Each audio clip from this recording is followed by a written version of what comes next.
Welcome to The Secrets of Success. By following the proven techniques of the guests who appear on this series, you'll learn that even successful people run into detours and failures, and how you can apply their success techniques to change your life. You're now listening to the most unique show on radio, the show dedicated to making you a success. If you're ready to start getting things done, well, start finishing, says our guest, Charlie Gilkey. Charlie, thanks for being with us today.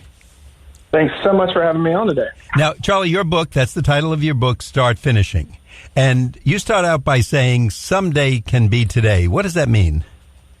Well, a lot of us take some of the things that are the most important to us, the things that matter most, and we keep punting them until that someday where, like, maybe we'll have a better job, or maybe the kids are out of the house, or maybe, just the stars will align, and then it will be the time to work on that.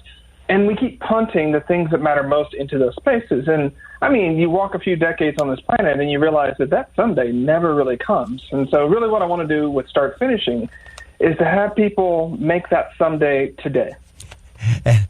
That's. I think we should all tape that right to our desks or to the wall or the mirror where we get dressed, because I know I'm like that. I'll say, well, I'll do that tomorrow. Even if I have all the time in the world, I'll put it off. And in fact, because I'm interviewing you today, I just had an incident where I had to make a call. I said, I'm going to do it now because I'm talking to the expert on it. So now, just the people you deal with, how much time do we spend focusing on what really matters as opposed to just the mundane things of the world? Well, that's really an interesting question, Bill, because I think there are a lot of things that we end up focusing on that we don't count as projects. We don't count it as work. And so I work with a lot of creative change makers who are also parents. And they'll come to me and they'll be, hey, I wasn't that productive today. I didn't get anything done. I didn't get that many things done. My kid was sick and I had to take care of them.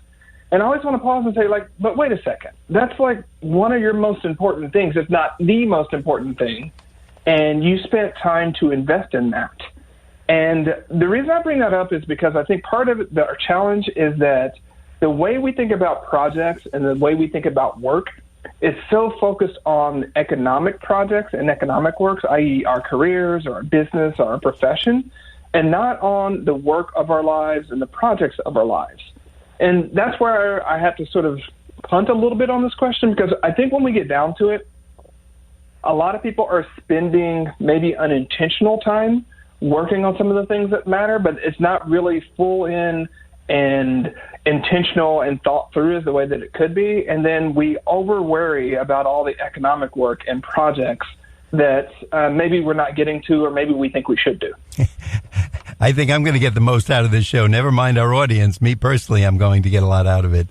Now, I know you said in the book that we're not doing the work that enables us to thrive. I think the key there is defining the word thrive. So what does that mean? Is that economics? Is that feeling motivated? I'll take all of the above for 500. No, what it really is, I'm a philosopher by training. And so when I use words like thrive and flourish, I mean that deep sort of Aristotelian sense where you are in your excellent version physically, mentally, emotionally, mentally, and spiritually, amongst many other things. And, I'm going to update it and say economically. And I think for our own lives, I think many of us know the difference between surviving and truly thriving. And really what the book is about here is, it's a sneaky book if you've read it, in that it really makes you think it's talking about projects and sort of work, but it's really about changing your life. Because here's the thing, finishing certain types of projects build a bridge between your current reality and the life you most want to live and the work you most want to do. And the challenge becomes that too few of us are really investing the time into those change-making projects, and maybe we're just chasing low-hanging fruit, maybe we're just getting by, maybe we're punting it until someday. But if we want to make that jump, make that walk from where we are to where we want to be, it's going to take many significant projects to get there. And again, that's me. I'm the one who does the low-hanging fruit. I'll open the mail, I'll take the garbage out, I'll do 5 trivial things and feel that I'm doing something. but I know that I really haven't accomplished anything by doing that. That could be done by a robot. I have to get down to doing what I really do best, etc. Do you ever find that you come across people who literally do not want to finish? They can go 80% of the route, but they kind of stop before the end. Is it fear of failure, or do you come across those people? I come across a lot of those people, actually, and that's the funny thing. What I call your best work projects are the very types of projects that you get in this tense position with. And on one hand, you most want to do them, and on the other hand, they scare you. They challenge you. Because think about it. You know, the term I use for that sort of meta work and flailing and, research, quote-unquote research we do around things that matter is thrashing. And none of us thrash about taking out the laundry or doing the dishes or going to get errands. We either do them or don't do them. But when it comes time for doing things like maybe starting a business, maybe getting married, maybe moving across the United States, or maybe, finally learning improv, any of those types of things is where we start to thrash. And what I want us to really get in tune with is that thrashing is a sign that something matters to you. And we should be going towards the thrashing. And so what I see for so many people is that they'll get 80% of the way through a project and they'll quit because they start getting to the place to where they have to show their work, or they have to show that work in public, or maybe, the bill comes due and someone asks them, how's it going? And they are really concerned because failure actually means something to them. Like if we take our trash out and it's kind of catty corner, it doesn't matter. But if we write that book or that memoir and put it out there and it doesn't read well, or it's just not great, there's a piece of our soul that's represented in that best work project. And that's where we get tied up in knots. And I think the second piece here is, the top level conversation, Bill, is about fear of failure. And that's the one we normally hang around with. I think there's also the fear of success that actually can be really gripping for a lot of people, because if you do certain types of things, say you decide to take a learning program or take an educational program that qualifies you for a new job, you might change the relationships around you. You may have to leave teammates. You may have to become a boss of your peers, just in that example. And we have different really powerful and counterproductive narratives about what happens when we succeed that actually keeps people pushing on the brakes the closer they start getting to success. So it's this tricky thing. It's not just fear of failure. It's also fear of success. And I think a lot of people would be shocked by that. And I bet I don't know if that comes up in your seminars or when you're teaching or lecturing, but we think we all are attracted to success, and yet there's a certain fear when we get close to it that we might dance around it. Is that what I'm hearing?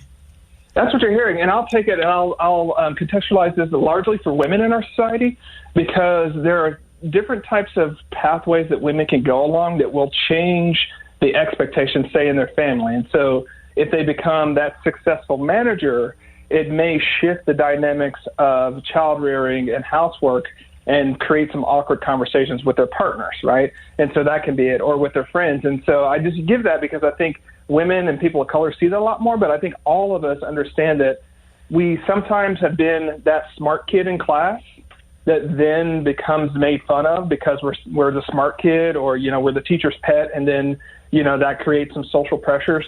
We spend so much of our adult lives actually working out the stuff that happened to our childhood. I mean, I'm not a therapist, but it's also true. And so absolutely, there are 4 different types of stories we tell ourselves about success that keep us there. And so I could be brief on this, but like the nice guys finish last, or, the real artists starve myth, like, the artists that are doing really well, they've sold out, because we really know that real artists who are true to their craft, well, they're in poverty.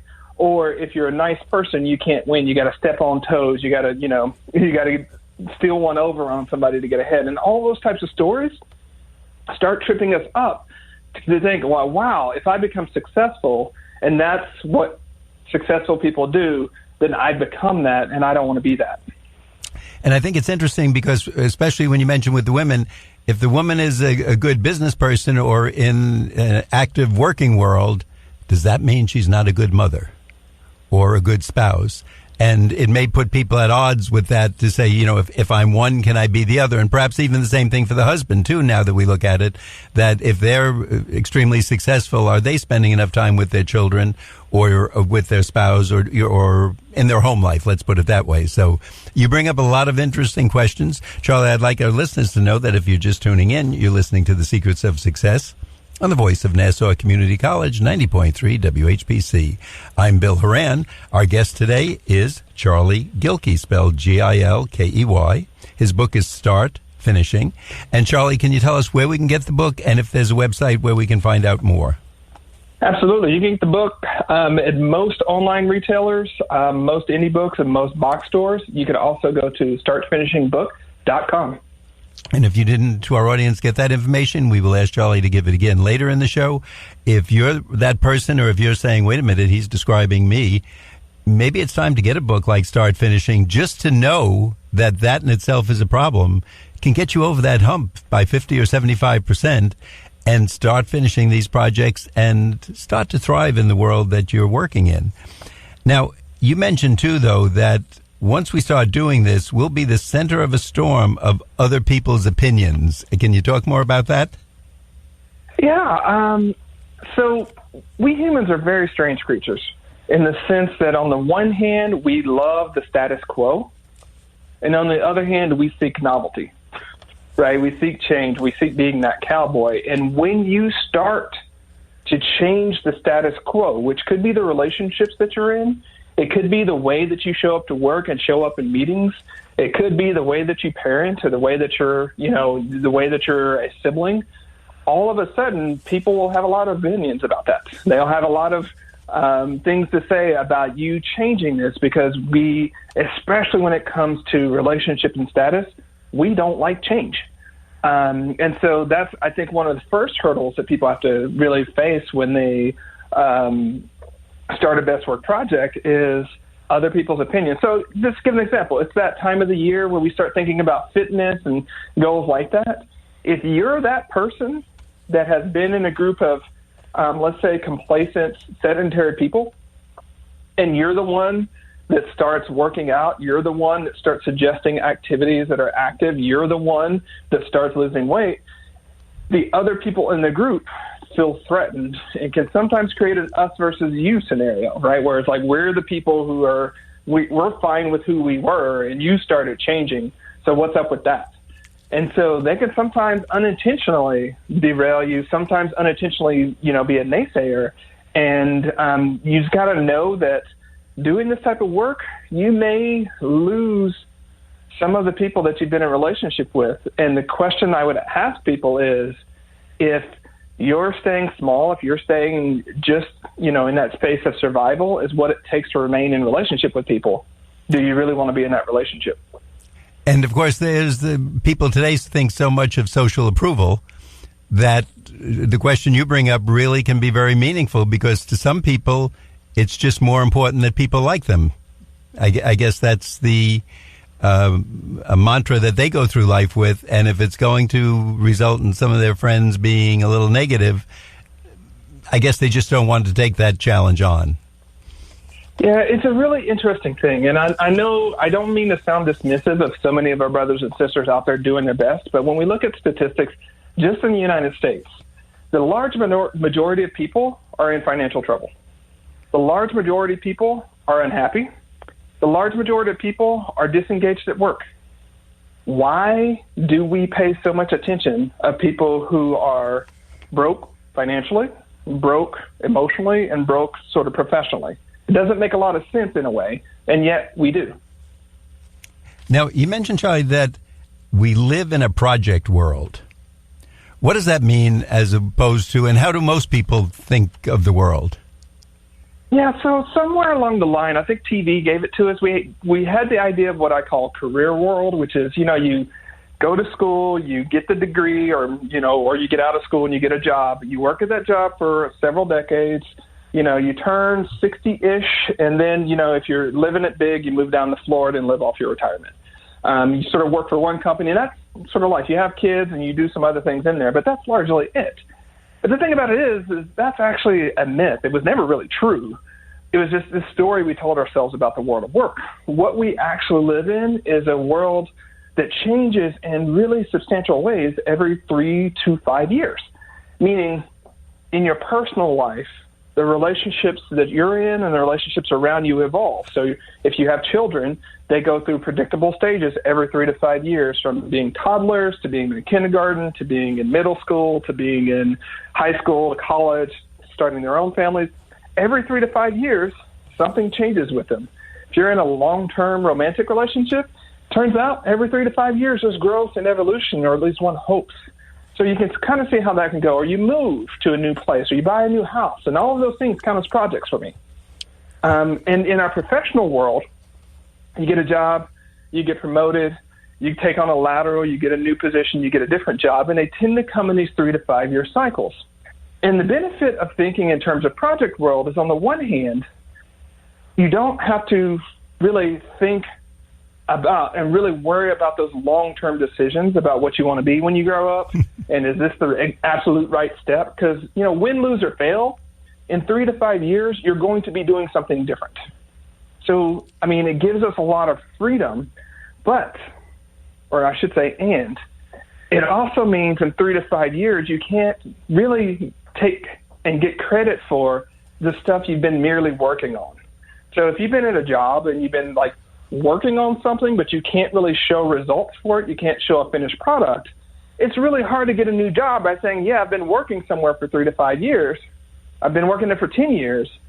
And someone asks you what you've done, and you're like, well, I worked on a lot of stuff. That doesn't get you very far in this world of work. So the benefit or the grace here is you don't have to make long-term decisions. You don't have to get caught up in that narrative. But what becomes even more important is that you're focusing on those best work projects that I mentioned earlier, so that you can say, here's what I've done. Here are the receipts. These receipts get me into the door for this next version of myself that I want to be in. Now, I think you mentioned it before. You said projects are mirrors and bridges. Can you explain what that means? Yeah, I've already touched on the bridges, and that they are the bridge that get you from where you are and where you want to be.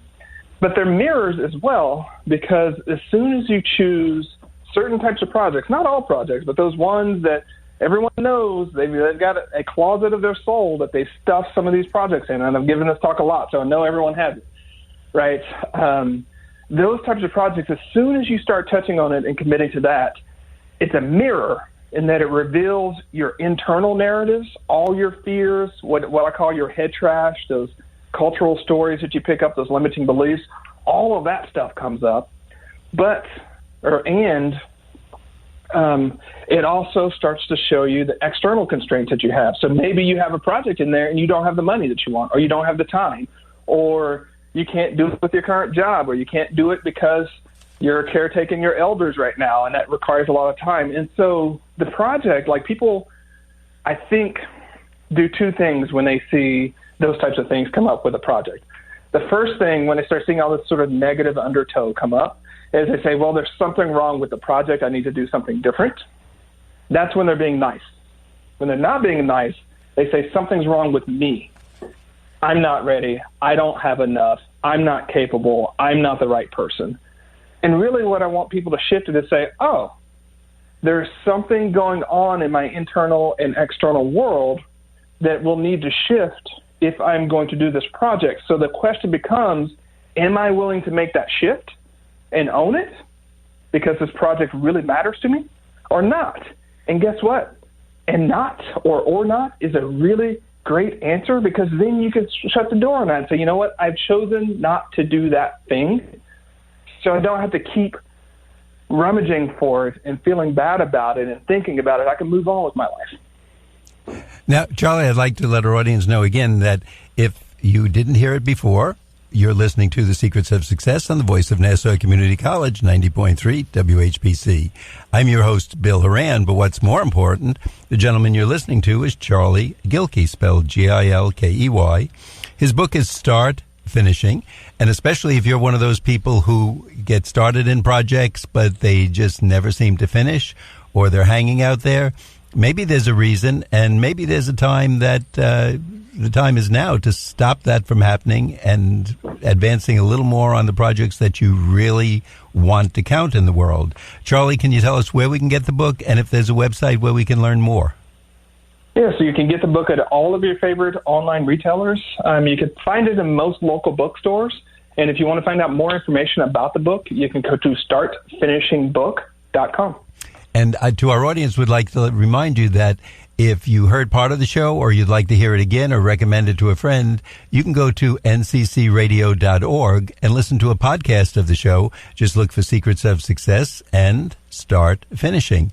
If you're enjoying this or if there's some points that you think you might forget, you can listen to it anytime at your leisure and then get hold of the book. It's an easy read, but as you can see from Charlie's answers, it's going to make you think a little bit, which is good, and it's going to make you the success that you want to be. Charlie, are there some basic roadblocks that you can alert our audience to that stand in the way for most of us when we want to complete a project, whether it's paying our taxes or putting out a resume for a new job or something like that? Yes, it turns out that for most of the projects, it ends up being 5 core challenges. And what I want to say is these are like universal human challenges. So if you come up with them, there's nothing wrong with you. It just means that you're human, and we have these types of problems. And those 5 are competing priorities, head trash, which I've just mentioned before, no realistic plan, too few resources, and poor team alignment. And I want to pause on poor team alignment because so much of Start Finishing is about inviting a group of people around you to help with projects. And so for team alignment, I don't just mean your work team or your professional team. I also mean the team of people at home and in your community and in your neighborhood, which we often overlook. So that neighbor kid that can watch your kids, pets, or elders while you're focusing on something else, they're part of your team. And I just want people to remember that it does no one any good to expect people to be telepaths and be able to read their mind. And unfortunately, I think we get super frustrated because we see that the people around us may not be helping us, but we've never told people what we're trying to do and how they can help. Now, Charlie, you went through that list, and I'd like to say it again to our audience and start to discuss a couple of them. Competing priorities, head trash, no realistic plan, too few resources, and poor team alignment. Let's talk, starting out with priorities. Do we goof up on that? Let me put it that way. Do we really sit down and do the most important things first, or do we put them off till we go to bed at night? We all vary, obviously, but I think we tend to be caught up in the tyranny of the urgent, which is not always what's important. And so I think that's one thing to think about. And the other thing, and I mentioned it a little bit earlier, is that some of us have really deep priorities that we don't count as such. In the sense of, we have commitments that we've made to family members. We've had commitments that we made to other people that we forget that are there and that take up time, energy, and attention and are going to displace. And by displace, I mean doing that thing means you can't do something else. They're going to displace other things that we might do. So what happens for so many of us is, you mentioned taxes. Well, that's really head trash and too few resources for a lot of people. But sometimes it's just you have the money, you have everything to do it. You just don't have the time to sit down and get all the paperwork together and things like that because you've made commitments at work, or maybe you've got too much work going on, or maybe your kids are sick. And so you have those priorities. And, the trick about it is like, I like to think of priorities sometimes as goats. And if you've ever tried to catch a goat that doesn't want to get caught, it can be tricky. No, I have to say I've never tried to catch that goat. Yeah, but trying to catch 5 at once is really crazy. Right. And so you can substitute dogs or cats, whatever animal or kids, whatever you want to sort of do. Like it's easy. It's hard enough to manage one. But many of us at any given time have 3 or 4 role pressures, i.e. we're dads or we're teachers or we're sisters. And we're also managers and we're also coworkers. So we have those different roles competing at once. And because of some other sort of faulty wiring we have around planning and maybe making space for things, the bill comes due at the same time when we're trying to figure out which of those roles we're going to pay for, as it were. So it's really tricky. And again, I want to give people, I don't think people give themselves nearly enough credit for the things that they are doing that keep them happy, that keep them healthy, that keep them surviving. They sort of discount that and only pay attention to the things they're not doing. So many of us are spending a good, 60% of our time or so working on the things that we need to survive and to keep going, and we can't acknowledge that. And instead, we just beat ourselves up about everything we don't do. Now, one of the terms I liked there was head trash, and it just seems like it's going to be interesting talking about that. So I'd like you to tell us, what is that head trash? What are we keeping in our head that's hurting us? Largely, it's self-limiting stories about who we are and what we can do. Sometimes we pick them up from other people. Sometimes we pick them up for teachers. But a lot of times it can be as simple as advertising. What you saw on social media can go in, and they end up being these stories that end up determining our behavior. And that's the thing about head trash. It doesn't have to be true for it to work against you. It does not have to be true for it to work against you. And so I've worked with so many people who are fantastic and wonderful, just amazing writers. But when they sit down to write something, the head trash comes up and it's like, I'm a terrible writer. No one's going to read this. You suck. Why are you doing this? Even after they've written 3 or 4 books. Most of the time they figured out how to work through that. But many people who struggle with things like that hear that story of head trash and don't realize it's just a story. It's not true, or there may be other interpretations of that. But again, believing it and giving it the weight is what creates the power for it. And, that's where it comes from. And the other thing that's really frustrating about head trash is sometimes it's head trash and it still works on you, right? Because of our cultural upbringings and the way we're socialized, we can just feel, we mentioned earlier that, like, I'm going to pick a stereotypical norm here. We can feel that, like, I'm a dad, and so I'm supposed to go work and bring home the money, but I really, really, really just want to stay home and take care of my kids and be with my wife and have a wonderful home. We know that myth of, like, that person who goes to work and is the breadwinner, we know it's a story, and yet it still plays so much weight on it. It makes it hard for us to do the things that really do truly matter to us and lean into that.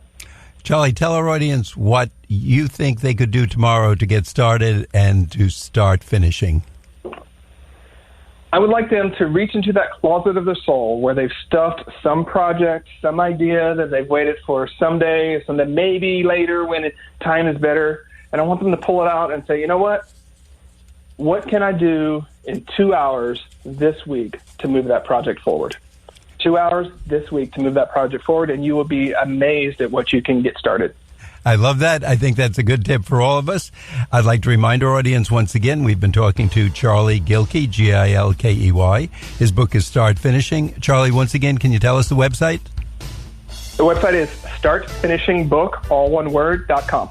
Charlie, thanks for being with us today. We'd like to let our audience know that you've been listening to The Secrets of Success on the voice of Nassau Community College, 90.3 WHPC. I'm your host, Bill Horan, asking you to please join us again next week at this same time when we will continue our journey to success.